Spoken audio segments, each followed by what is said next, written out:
The Absolutely True Diary of a Part-Time Indian by Sherman Alexie. Chapter 22. Red versus White.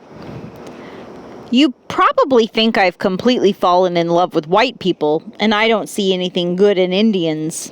Well, that's false. I love my big sister. I think she's double crazy and random. Ever since she moved, she sent me all these great Montana postcards. Beautiful landscapes and beautiful Indians. Buffalo, rivers, huge insects. Great postcards. She still can't find a job, and she's still living in that crappy little trailer, but she's happy and working hard on her book. She made a New Year's resolution to finish her book by summertime. Her book is about hope, I guess. I think she wants me to share in her romance. I love her for that. And I love my mother and father and my grandma. Ever since I've been at Reardon and seen how great parents do their great parenting, I realized that my folks are pretty good. Sure, my dad has a drinking problem and my mom can be a little eccentric, but they make sacrifices for me. They worry about me. They talk to me. And best of all, they listen to me. I've learned that the worst thing a parent can do is ignore their children. And trust me, there are plenty of Reardon kids who get ignored by their parents. There are white parents, especially fathers, who never come to the school. They don't come for their kids' games, concerts, plays, or carnivals. I'm friends with some white kids, and I've never met their fathers. That's absolutely freaky. On the res, you know every kid's father, mother, grandparents, dog, cat, and shoe size. I mean, yeah, Indians are screwed up, but we're really close to each other. We know each other. Everybody knows everybody. But despite the fact that Reardon is a tiny town, people can still be strangers to each other. I've learned that white people, especially fathers, are good at hiding in plain sight. I mean, yeah, my dad would sometimes go on a drinking binge and be gone for a week, but those white dads can completely disappear without ever leaving their living room. They can just blend into their chairs. They become their chairs. So, okay, I'm not all goofy-eyed in love with white people, all right? Plenty of the old white guys still give me the stink eye just for being Indian, and a lot of them think I shouldn't be in the school at all. I'm realistic, okay? I've thought about these things, and maybe I haven't done enough thinking, but I've done enough to know that it's better to live in Reardon than in Welpinit. Maybe only slightly better. But from where I'm standing, slightly better is about the size of the Grand Canyon. And hey, do you want to know the very best thing about Reardon? It's Penelope, of course, and maybe Gordy.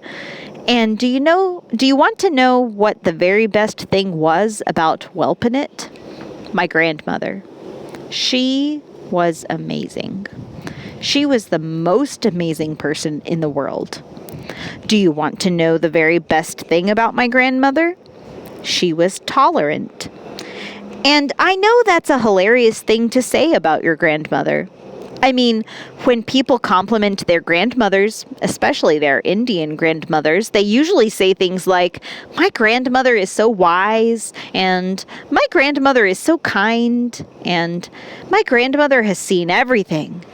And yeah, my grandmother was smart and kind and had traveled to about 100 different Indian reservations, but that had nothing to do with her greatness. My grandmother's greatest gift was tolerance. Now, in the old days, Indians used to be forgiving of any kind of eccentricity. In fact, weird people were often celebrated.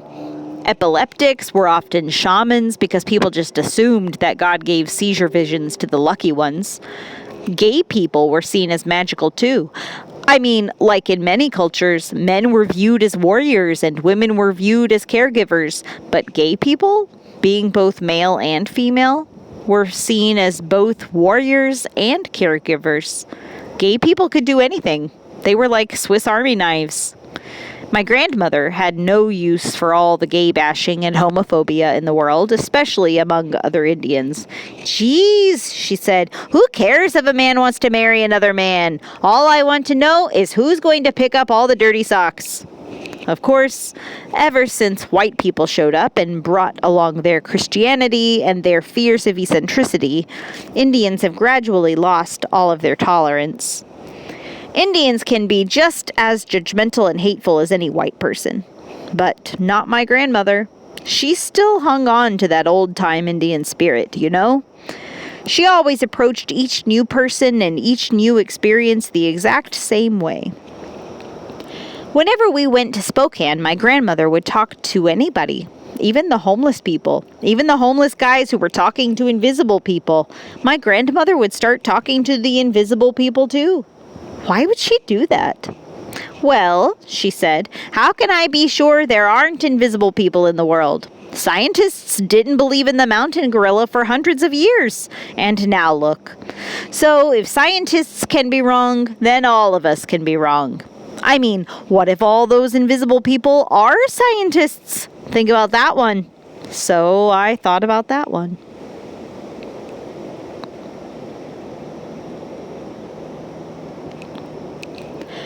After I decided to go to Reardon, I felt like an invisible mountain gorilla scientist. My grandmother was the only one who thought it was a 100% good idea. Think of all the new people you're going to meet, she said. That's the whole point of life, you know? To meet new people. I wish I could go with you. It's such an exciting idea. Of course, my grandmother had met thousands, tens of thousands of other Indians at powwows all over the country. Every powwow Indian knew her. Yep, my grandmother was powwow famous. Everybody loved her. She loved everybody. In fact, last week she was walking back home from a mini powwow at the Spokane Tribal Community Center when she was struck and killed by a drunk driver. Yeah, you read that right. She didn't die right away. The reservation paramedics kept her alive long enough to get to the hospital in Spokane, but she died during emergency surgery. Massive internal injuries. At the hospital, my mother wept and wailed. She'd lost her mother. When anybody, no matter how old they are, loses a parent, I think it hurts the same as if you were only 5 years old, you know?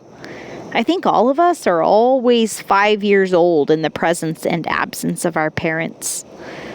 My father was all quiet and serious with the surgeon, a big and handsome white guy. Did she say anything before she died? He asked. Yes, the surgeon said. She said, forgive him. Forgive him? My father asked. I think she was referring to the drunk driver who killed her.